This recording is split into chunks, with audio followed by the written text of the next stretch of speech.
Video games.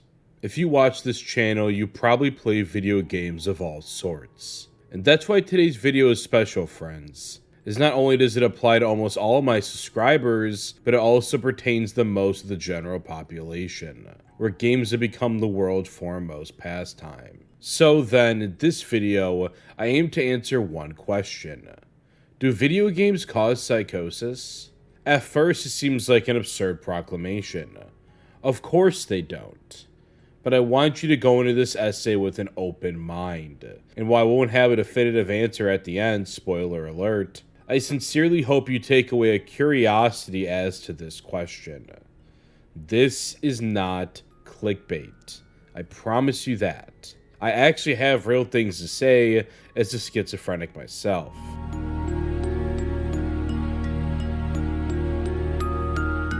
First, some groundwork. I've talked several times in this very channel on the connection between psychosis and disassociation. It is to my belief, although not too firm, that psychosis is primarily caused by dissociative factors, namely self-disorder, otherwise known as obscenity disturbance. I've talked quite extensively on this topic in my video explaining away psychosis, but I'll give the shorter version here. Obscenity disturbance is believed to be the most fundamental level of dissociation. Obscenity is not your identity, of which is composed of various complex interconnected webs.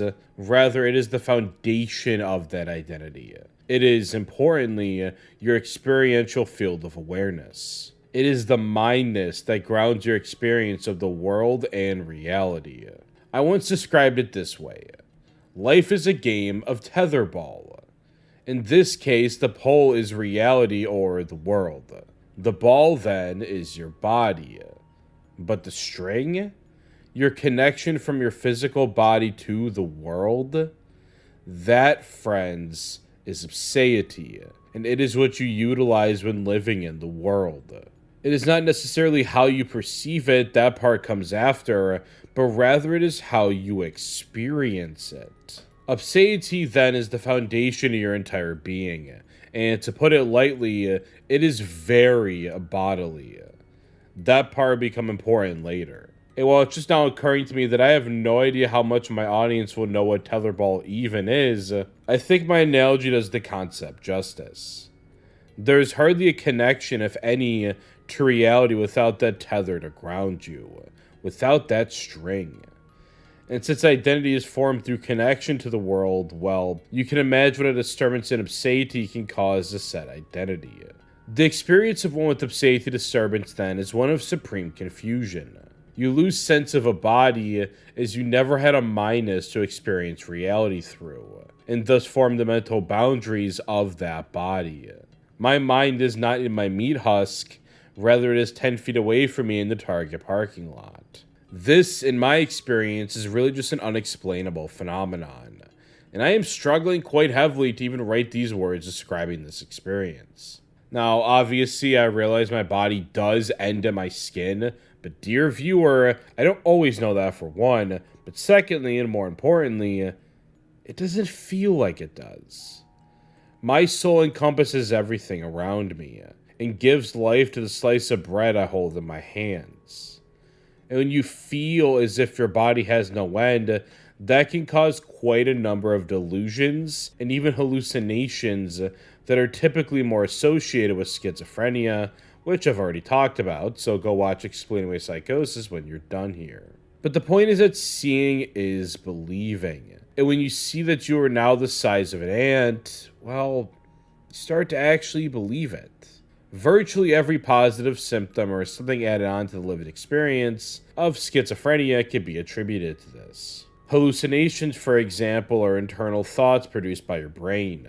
But when you perceive your thoughts as being external to yourself as your mind encompasses the space around you, then the brain picks up some of these thoughts as actually happening outside of its premises, activating not your ears per se, but the part of the brain that receives sound.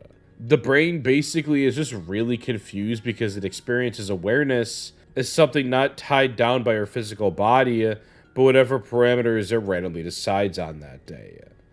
But it still, at least partially, recognizes there is an actual body here, hence the confusion. This is the basis of expanded consciousness, a term I believe I coined, and if you wish to say I have no actual clue what I'm talking about, I wouldn't blame you.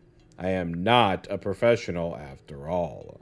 I feel as if delusions, at least most of them, are even more obvious. If you think people can read your thoughts, it is because you also believe your very thoughts are external to your brain. So it honestly seems obvious other people will be able to pick up on them.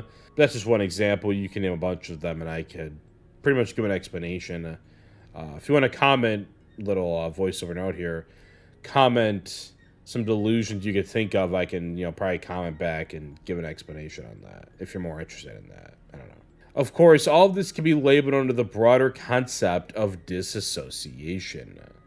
If you've ever experienced it, firstly, I am sorry, but also you'll probably get an idea of what I'm talking about. Now, this isn't to say that everyone who experiences dissociation experiences obscenity disturbance. I'm not saying that.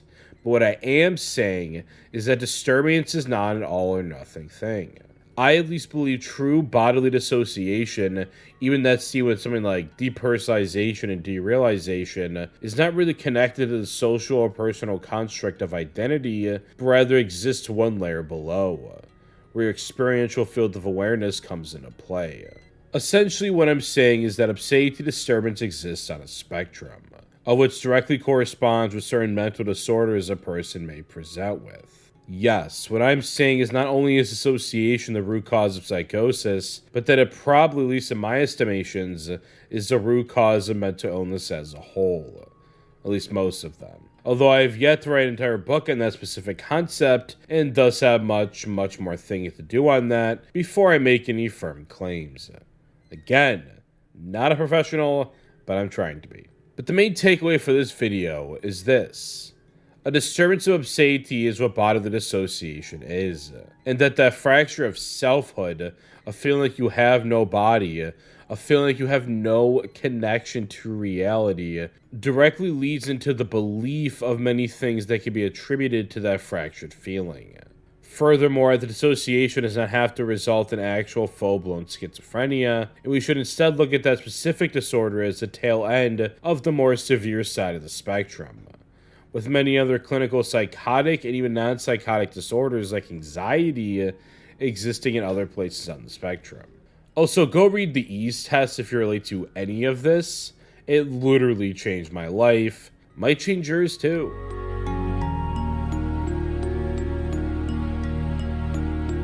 So now that we've covered what I believe dissociation actually is, what kind of things can cause it?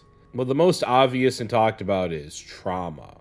When your body and brain has to exist in a very stressful and traumatic situation, but your mind wanders off as a defense mechanism to a different place, this fracture is often the root cause of dissociation.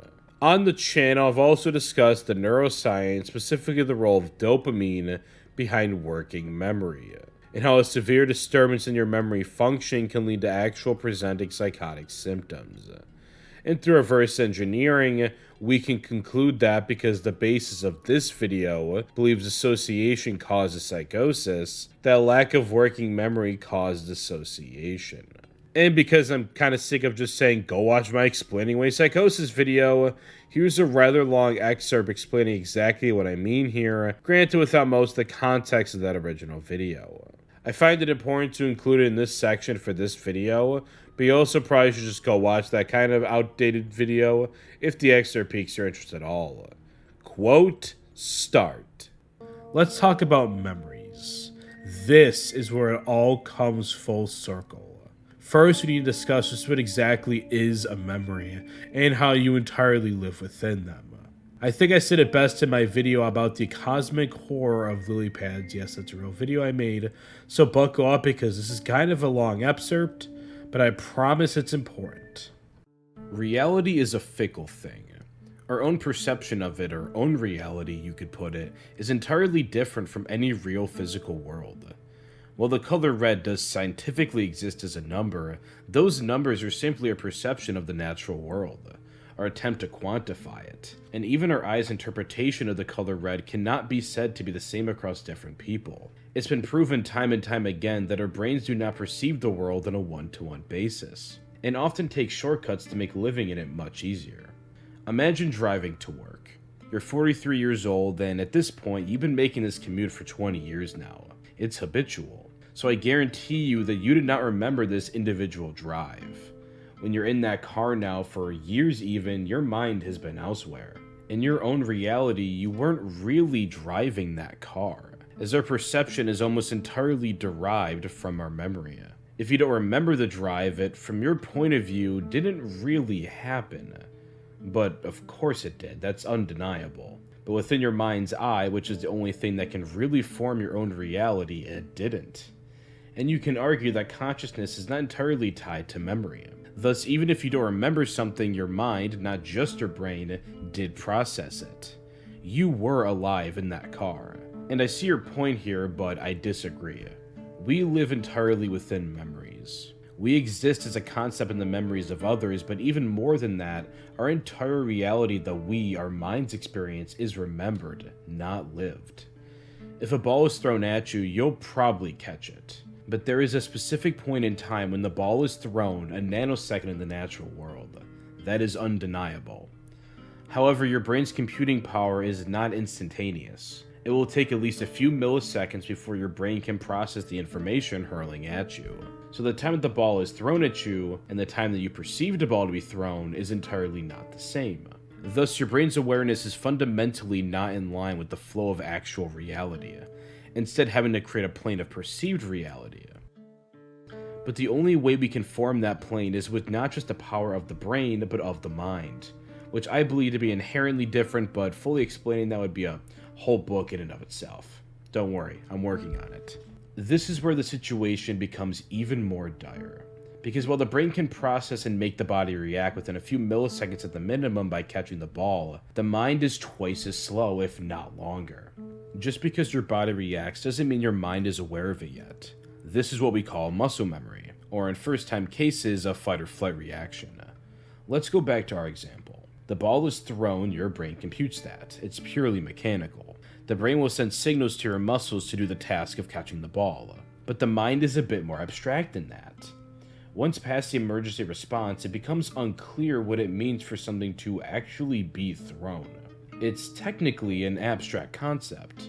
This kind of processing power, the ability to fully understand things, is derived from the brain's ability to cross-examine memories and past experiences, using clues in your own learned history to determine what exactly is happening. For the extremely short version, this is what we'll call the mind for now.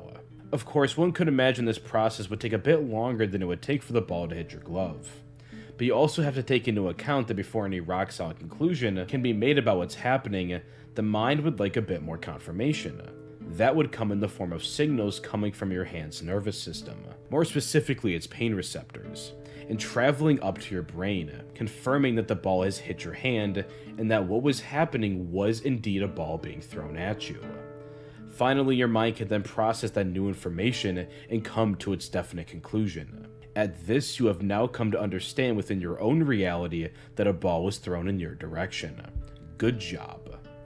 While this process, ironically enough, involves so much quick thinking that we can't even think about it, it's undeniable that there is a significant delay in your perceived reality's time versus actual reality's time.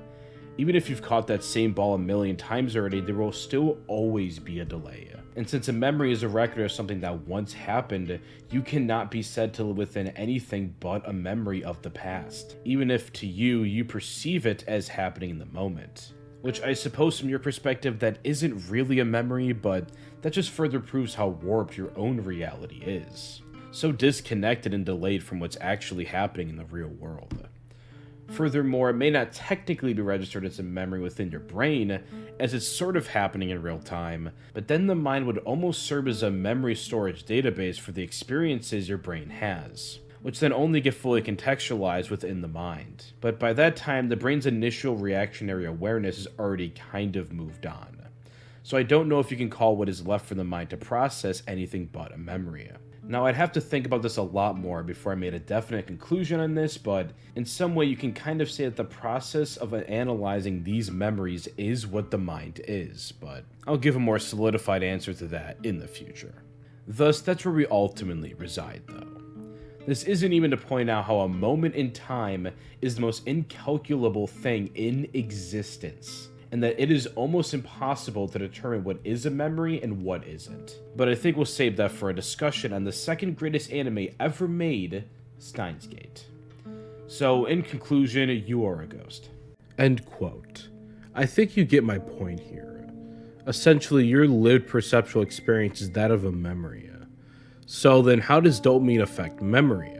Memory defects have long been reported in disorders like schizophrenia and Parkinson's, two that we extensively tied to dopamine. However, while dopamine is also heavily linked to our memory process, that is mostly observed through working memory, which is sort of like short-term memory, except the latter is simply short-term storage, while working memory contains the manipulation of that data. To my estimation, short-term memory seems to be the base and foundation of working memory, but just that the latter can break that memory down into relevant and irrelevant information.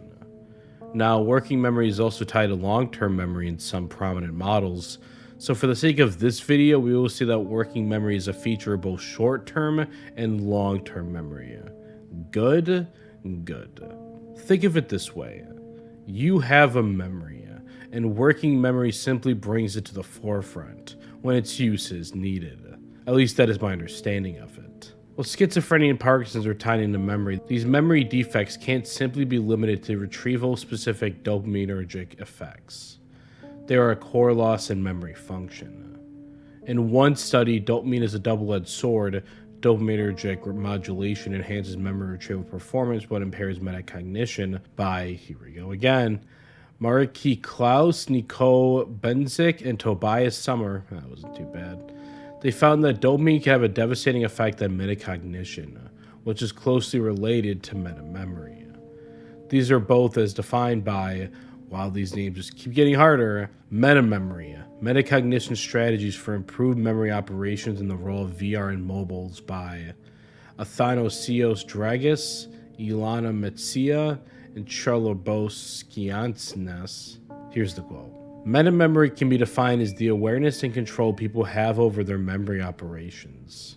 Metamemory is closely linked with the set of meta abilities, including the ability to gather information through real-time monitoring about the current state of the memory system. The metamemory concept has been closely linked with the theory of metacognition.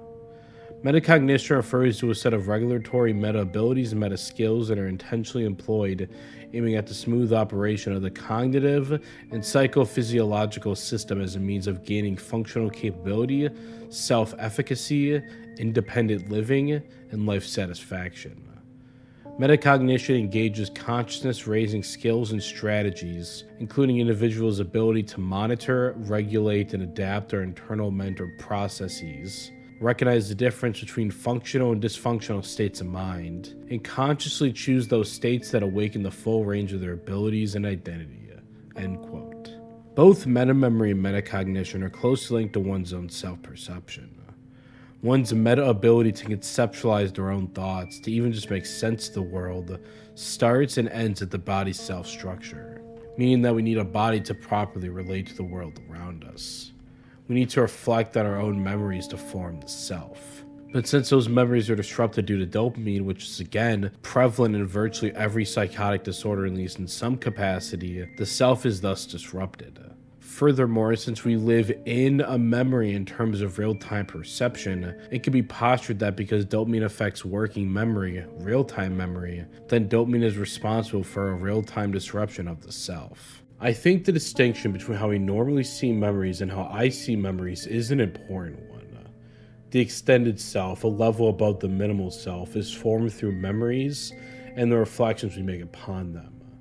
This, in essence, develops our personality. But the minimal self isn't your personality. It's your mindness in the experiential reality and world. I think, therefore I am, becomes I think externally, therefore I am not, within this minimal self model.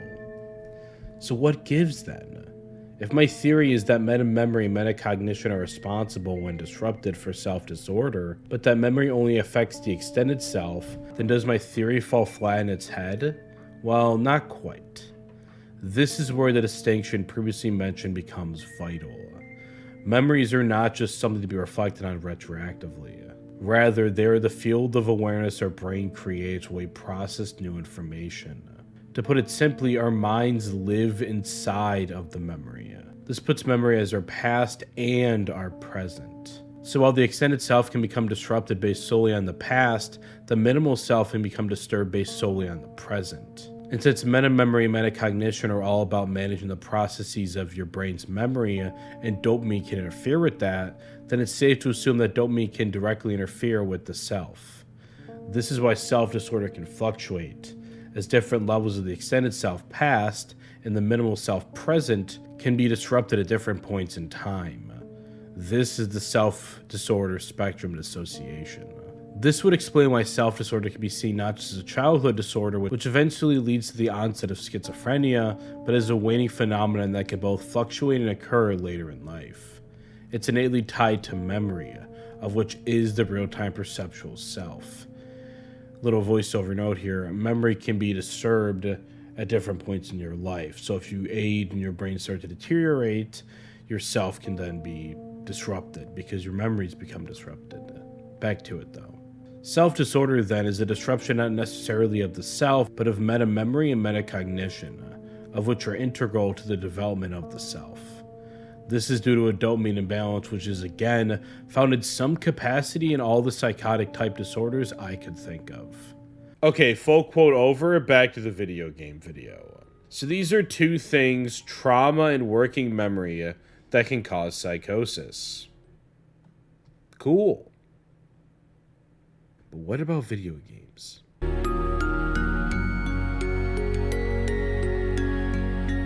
Now for the heart of the video. The question I'm sure everyone has always wondered. Can simply playing video games cause psychosis? And again, I don't have a definitive answer on this. But I think the best way to approach this is to analyze first whether or not games can cause dissociation, and then ascertain whether or not that dissociation can become so bad that it results in full-blown clinical psychosis. And to answer that first part, yeah, I actually think so. The way you experience the world is very bodily.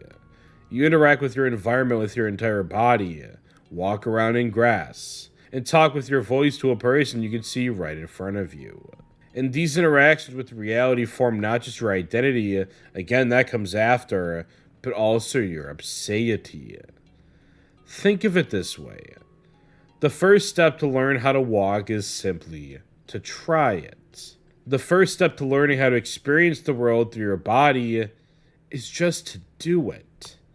And that last point is important. If a child was born to live in a full dive VR simulation their entire lives, I still think they would experience dissociation, even though it's consciously all they've ever known. Because, and very importantly, from an evolutionary standpoint, you're literally meant to be in a real world. And that feeling doesn't just go away.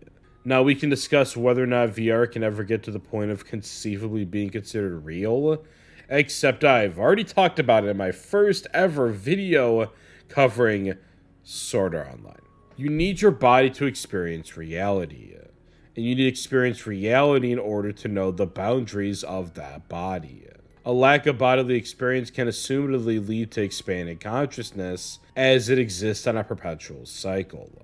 This, friends, is an important facet of the mind-body structure, to where, try as you might, the body and the mind are inherently connected, and trying to separate them only leads to a severe fracture and disassociation. So then, how does one initiate this fracture? Well, I think that comes down to one thing: not using your body. Just as Steph Curry has to practice threes on probably a daily basis, although I don't know him, you too have to engage with your body daily, interacting with and experiencing the world. Video games are a fantastic way to not do that. By their very nature, you're interacting with a false world, and importantly, you're not using your body much at all to do it, at least traditionally. I'll have to think more on non-full dive VR, in which obviously you use a lot of your body to play most games, but I still have to come to a conclusion on how much the false world part plays in that equation. For now, however, what's important is more traditional video games, and how all you really need is your hands and some of your senses to interact with a world that is not real. All you need to move is your hands and your eyes, I guess, and yet you're fully moving around in some kind of world, which creates a dissonance within yourself. How could you be moving around so freely and yet your actual body not be moving around at all? Your brain is getting the inputs of movement, yet you remain stationary. This dissonance, this confusion, is the foundation to my little game theory here. In the past on this channel, specifically in regards to using your phone to type, I've called this partial consciousness transplantation, where your conscious self is somewhat transplanted into a vessel, whether it be a phone or an avatar, that is decidedly not your actual body. And while I've talked about both in my Metaverse video as well as the film I wrote, this phenomenon in regards to how big tech actually wants this to happen, I wouldn't want to get too schizophrenic on you, as the cool kids say. Instead, let's remain focused. This dissonance we're talking about is almost similar to the structure of trauma we talked about earlier. Your body is in one place, but your mind, well, it's simply in another reality. In point blank period, I just think that causes dissociation, and to a pretty severe degree too. You almost begin to relate to and even feel as if you are an avatar. I myself have experienced this since early childhood and have talked about it many times on the channel.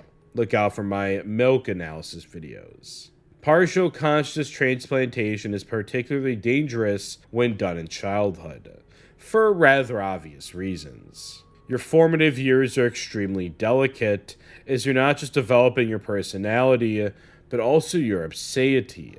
Again, kinda obvious, but also try to avoid using your phone first thing in the morning, as I discussed in my rather brief serial experiments lane analysis.